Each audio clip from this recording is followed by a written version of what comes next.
Quand j'ai commencé à écrire et à enquêter sur le climat à Mediapart en 2008, le dérèglement climatique était un sujet sérieux, mais un problème du futur. 14 ans après, tout ce qui a été dit et annoncé par les chercheurs et les scientifiques s'est produit.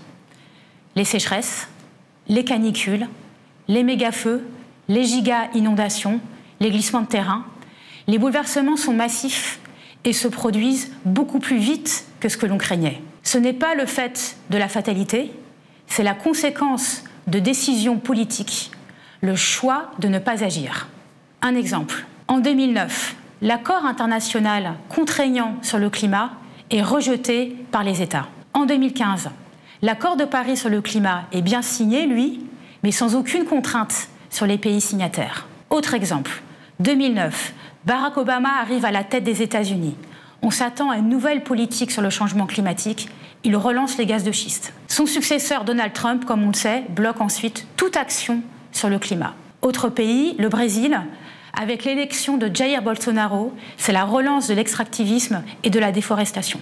Et en France, pendant son premier mandat, Emmanuel Macron fait voter une loi indigente sur le climat. Nos élites ont fait le choix politique du changement climatique. Ces choix ont donné le feu vert à une politique généralisée de prédation, une guerre à bas bruit contre le climat. Alors, quelles conséquences en tirer sur comment parler de changement climatique? Il faut recadrer la discussion. Ce n'est pas qu'un sujet d'écologistes pour les écologistes, et ce n'est pas non plus uniquement une affaire de choisir entre croissance économique et décroissance des gaz à effet de serre. Il s'agit de créer un cordon sanitaire entre nous et les politiques qui détruisent le monde.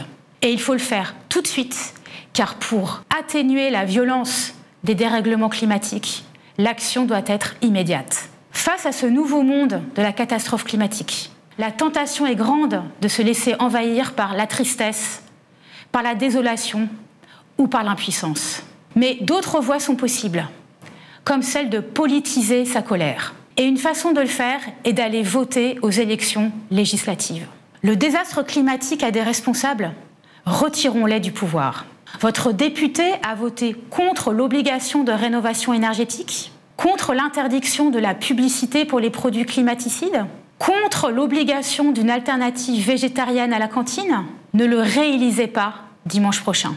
Pour justifier leur inaction, les gouvernements stigmatisent l'écologie punitive. Pour les obliger à agir, choisissons l'autodéfense démocratique. Mediapart.